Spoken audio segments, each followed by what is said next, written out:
the ninth solar plane of the Lord Aahnahtah, Pharaoh Akhenaten, Moses, the Slumbhia solar plane, deep royal blue ray and silver, the Motsum ray of magnetism, heat and electricity. Today will I proceed with solar plane teaching, the plane of my beloved brother Aahnahtah, the Slumbhia plane, the ninth solar plane.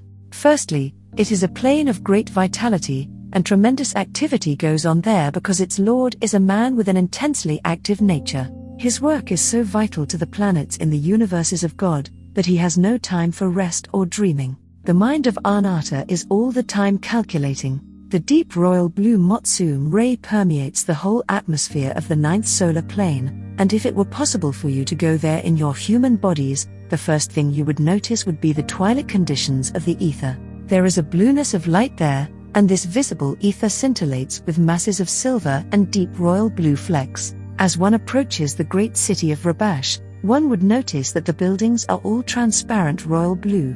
The great temple has a roof, shaped as a shallow dome, which serves the purpose of protecting those who worship in the temple, and is in all the buildings of this solar plane. This great plane of Aahnahtah, operating in its full force the ray of magnetism, heat, and electricity, is dangerous. Thus, precautions are taken here as in no other of the solar planes. The androgynous inhabitants must have protection, even though they have all been born, nurtured, and brought up in this very vitalized atmosphere. The shallow roof of this great temple is composed of a materialized essence of the great love of Josiah's, the Atrum ray. The ray Aahnahtah may only penetrate faintly into the building. The greater number of the buildings are laboratories, where such things as pieces of rock, some hard, some soft, from the various planets in this universe are brought to be tested and examined by the ninth solar plane scientists, and to find out information about any particular planet. The great Motsum ray is tested as to strength and is sent out from the transmitting towers.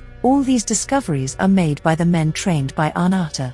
It is in this plane where the escape of the God essence, electricity is, as it were, caught up and placed into large reservoirs, to be used by Aahnahtah in the service of God. At stated intervals, groups of these androgynous beings leave this solar plane, at certain periods and travel at the speed of light for the purpose of testing the great belt of electricity which surrounds that which you call the sun, now known to you as the solar planet. This force must be maintained, for it is a protection for the sun and comes from the ninth solar plane.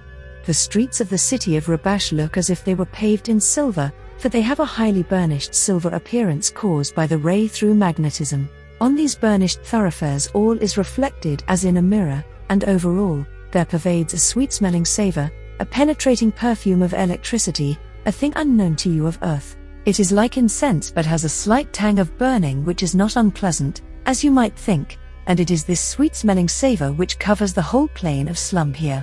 The great temple building is transparent, the walls being made of what would look like to you, thick blue glass, but it is not glass, it is a substance only known to us. In the center of the temple rests the stone of worship, raised upon 12 circular steps, rising to a peak. The steps are overlaid with blue-dyed, plaited grasses, interwoven with silver threading of exquisite design and workmanship. The surface of the stone of worship is burnished silver, upon it rests a crystal bowl of water, and suspended above is an immense incense container. The worshippers stand or lie prostrate, for a very large floor space surrounds the stone of worship, and these great solar temples hold about 5,000 people. That will give you some idea of their size. The great organ, made of transparent material, is placed in the upper portion of the building. The tones of this instrument are deep, sonorous tones. There are no high notes. The inhabitants of the ninth solar plane all wear the deep royal blue cloak lined with silver, and around the head is worn the royal blue band of Aahnahtah. In the center of this band is a circle of radium or Atrum, but it is not really on the band. This is, as it were, in the flesh. This circle of Atrum acts as a magnesium ribbon. It is a light worn upon the forehead, because at times it is necessary for the scientists of this plane to descend to the closed chambers beneath the surface of the earth of the solar planet. Thus does this light illumine the dark surroundings. The Slumbhia solar plane is abundant in vegetation and floral growth. The vegetation is all blue, ranging from medium to a pale blue. There is a tremendous variety of flowers and of all colors. In the blossoms there is one outstanding feature which would be instantly apparent to you, differing from those on any of the other solar planes, and that is, the stamens are all of a metallized nature,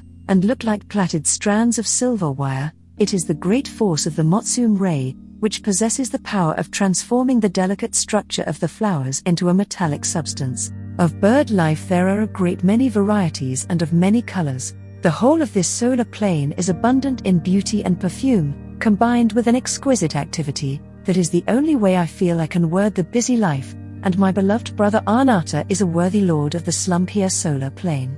There is a form of speech, but not as yours, which would sound to your ears as a deep humming noise. The inhabitants understand it, and it is used freely, translated into your tongue. If that were possible, it would be spoken very rapidly.